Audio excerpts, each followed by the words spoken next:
mamamagitan na dapat sila. Namin yung bata. Hindi ko to ibibigay. Ba't ka ibibigay to? Sa mga taga-barangay kami, hindi mo kami nire-respeto. Lumapit sa amin itong mag-asawa. May respeto ba kayo pabilang ama ko ng batang to? Bakit? Akong nanay niya. Oh, tatay ako nito. O, tingnan mo yung pamumuhay niyo dito. Hanggang ngayon, yan pa rin yung bahay mo. Ay, ano pa kailan mo rito sa buhay namin? Ano ang ibibigay mo sa Ah, anak? bakit nag-aaral ang anak mo? Hindi ko siya ginugutom, hindi ko siya pinababayaan. Bakit pagmamalaki mo porkit may pump ka? Sa akin, may magandang kinabukasan Oh, yan. anong magandang kinabukasan? Iniwan mo kasi. Mapapaganda naman yata buhay ng anak mo. Ba't hindi mo na lang ibigay? Hindi ko ibibigay to. Anak ko to eh. Sa akin na lumaki to. Tanungin yung bata ko sasama sa'yo. Anak ko rin yan.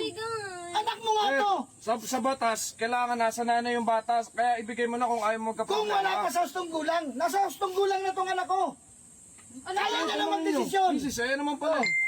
Tanungin mo nga anak mo kung sasama sa'yo. Sa akin kasi, mama. Hindi ako sasama Oh. sa'yo. Ako ang nanay mo eh. Ano bang pinakain mo? Kasi nga wala kang kwentang ina. Ano walang kwenta? Pinabayaan mo siya eh. Iniwan mo siya. Wala Iniwan siyang ko siya kwent. kasi dahil nag-abroad ako. Nag-abroad dahil saan? Sa pera? Oh, O may napala ba pera mo?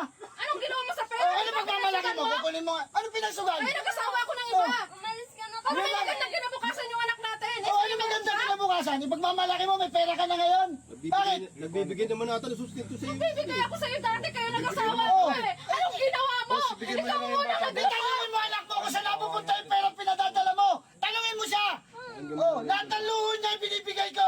Bawat padala mo. Nising ko, hindi ko ginagalaw ang pera mo. Pakinggan niyo ako. Oh. Hindi naman pala eh. Kailangan Kaya mo ibigay nag-asawa yung ako bata. dahil sa kanya. Kahit anong mangyari. Babae ka eh. Magkakagulo tayo rito, hindi ko ibibigay ang anak ko. Anak ko to. Naging practical lang ako kaya O nag-asawa bakit? ako ng Practical din ako sa anak natin. Bakit? Oh, Hindi tama yung ginagawa ko. Paano hindi tama? Sa loob ng anak ko. anak ko, hindi ko pinabayaan. Hindi ko inalipusta ang anak mo. Tingnan mo. Pinag-aral ko to. Kung yung pinapadala ko, nakapagpagawa ka man lang ng bahay, di ba hindi? Ano sabi mo? Pag-alis ko ganyan, pagdating ko ganyan pa rin. Ano sabi mo? Ibigay ko sa anak mo. Sa anak mo. Eh, ba't ipapagawa ko ng bahay para maging iyo? Ganito na lang, madam. Sir, umatid kasi kayo sa barangay, sir. Di kasi kayo Usapan nyo na maayos. maayos. Kaya, Hindi tama ilang beses pa balik sa Bakit tanggapan ko eh. tumatay ba ako sa barangay? May mangyayari ba? Hindi sir, para Para alam mo mapag-usapan. pag-uusapan yung dalawa. Na ano? Kailangan maging legal yung usapan. Hindi yung ganyan. Ay, hindi naman sir, eh. Siyempre, doon Dito na nga magdidesisyon. lang, tapusin natin. Oh. Tanungin yung anak ko kung sasama sa kanya. Hindi nga pwede sir, iba pinadaan nga natin sa legal, kaya kami nandito. Tignan nyo naman si madam mo. O bakit?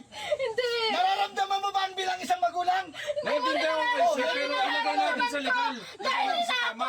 Bakit? Legal naman tayo ang nag-uusap pa. Hindi, mas maganda ka sa barangay kayo mag-usap kaysa dito magbulyawan bulyawan.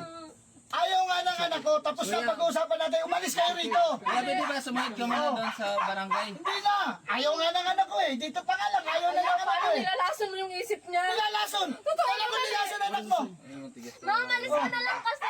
Nak, wala ka namang kinabukasan sa tatay mo eh. sasabi. ako walang kinabukasan, mama. Kasi yung kinakulang ng tatay mo, anak. Mismo nga anak mo nasasabi ayaw. Narinig nyo. Sinasabihan ko ba yan? Mamamagitan na dapat sila.